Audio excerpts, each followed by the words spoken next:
مدينة أورشليم، هناك عند فدينا ماري يعقوب الفارسي بيتشفع لينا، بيتشفع لينا.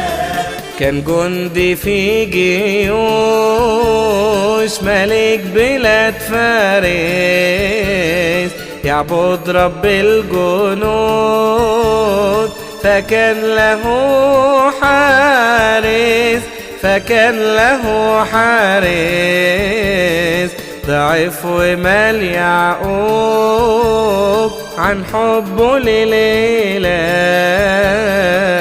لو قالوا له توب فعاد لمن فدى، فعاد لمن فدى.